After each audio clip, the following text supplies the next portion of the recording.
Chapter 21. Min Lee and the Buffalo Boy pushed through the crowd as the sun burned the tops of their heads. Min Lee, used to the spare harvests of her village, couldn't help gape at the tall mounds of food for sale at the Market of Green Abundance. The street and open courtyard were filled with umbrella-covered stands and stalls, flaunting jade-colored cabbages, curled cucumbers, purple eggplants, and tangy oranges. Glossy sugared hawthorn berries, like rubies on a stick, made Min Lee's mouth water. "I don't see the king anywhere," Min Lee said. "Well, maybe he's not here yet," the Buffalo Boy said.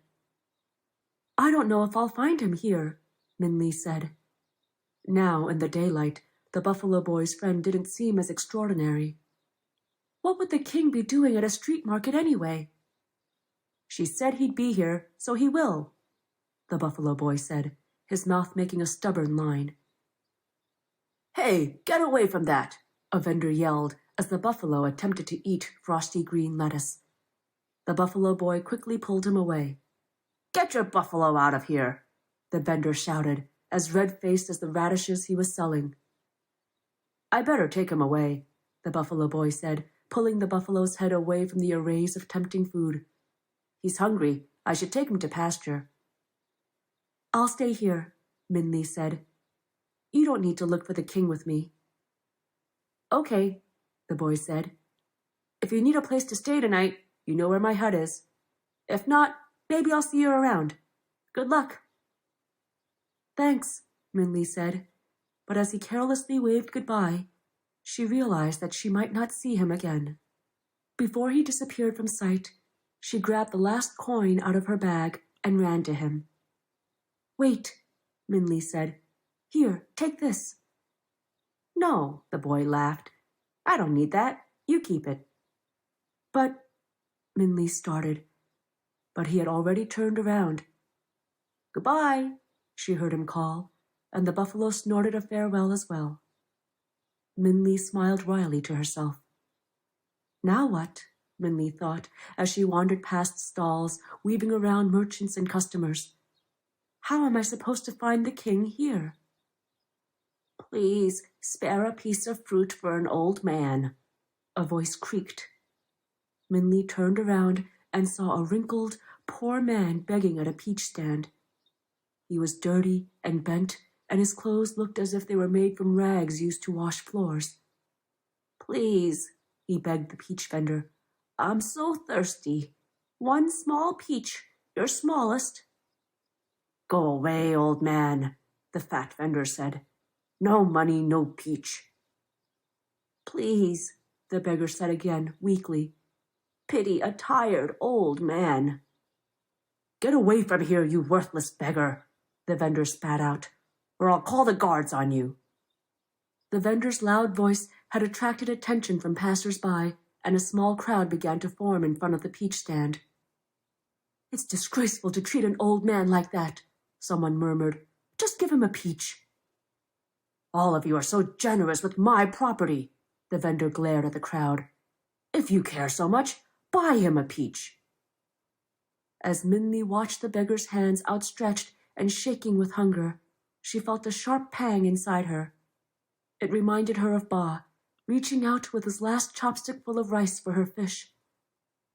The copper coin she had offered to the Buffalo Boy was warm in her hand. She could almost feel her heart beating against its round edges. "Here," she said, handing the vendor the coin. Then she picked the largest peach on the stand and handed it to the old man. He bowed to her gratefully and eagerly ate the peach. Forgetting about the inner city and the palace for the moment, Min Lee watched him. In fact, as if under a spell, the whole crowd stood and watched him swallow the fruit until he held a peach pit in his hand.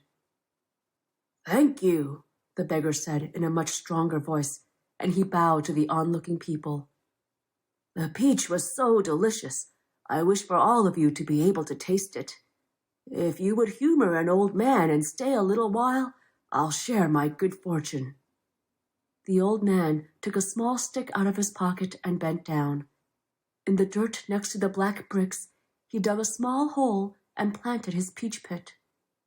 he stuck his stick upright in the little mound and then asked for water. Min Li, now completely fascinated, took out her water jug and handed it to him. As he poured water onto his stick, it trembled and, was she imagining it? It seemed to grow. And it was growing. The stick grew higher and higher and thicker until it was the width of Min Li's arm. When she could no longer see the top of it, pink flowers and branches began to blossom out of it. As the sweet scent of the flowers filled the air, Min Li realized the stick had become a peach tree. The crowd of people seemed to realize this too, as they all gaped at it open-mouthed. Even the stingy vendor left his fruit stand to stare at it in awe. Like pink snow, the petals fell from the tree and made a soft carpet on the dirt. Green leaves sprouted, and as they cascaded over the branches, pale moon-colored balls like pearls developed. Almost as if they were small balloons being blown with air, they grew into round fruit, blushing pink and red as they developed. Soon the tree was heavy with them, and the air was full of the enchanting smell of ripe peaches. Children gathered around and stared longingly at the luscious fruit, while the adults gulped with their mouths watering.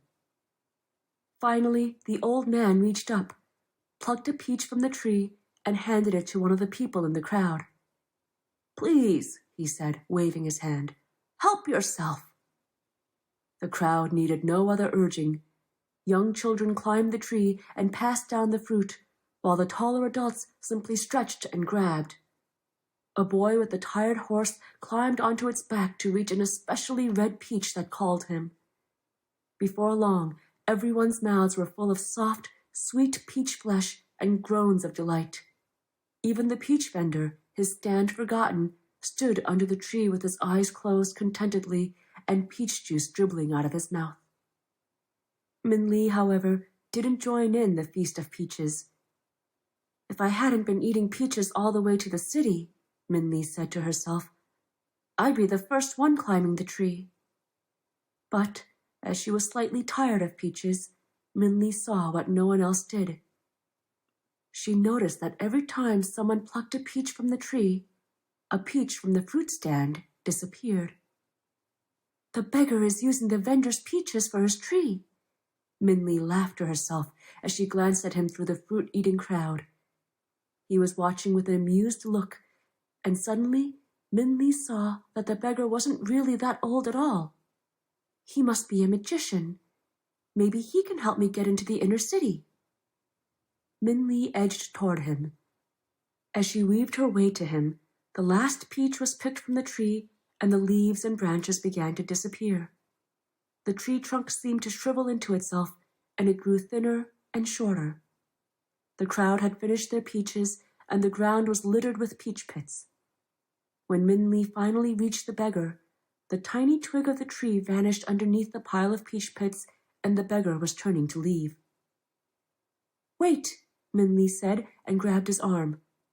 However, as Min Li took hold of his sleeve, it pulled back, and a glint of gold shone.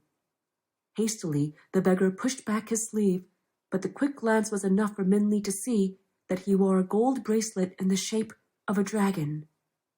They stared at each other, as Min Li's quick-thinking mind somersaulted. "Only the imperial family is allowed to use the image of a dragon," Dragon had said. "Everyone knows a golden dragon is always and only worn by kings," said the buffalo boy.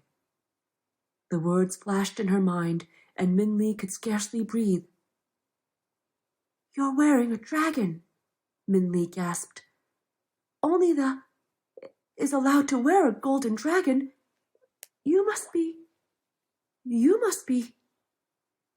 "Where's that beggar?" A loud, angry shout cut through the chaos. Min Li recognized the vendor's voice. "He stole my peaches. I'll get him." Quickly, the beggar shook off Min Li from his arm and began to run. She stared in shock as she finished her sentence. "You must be," Min Li whispered to the ragged, disappearing figure. "The king,"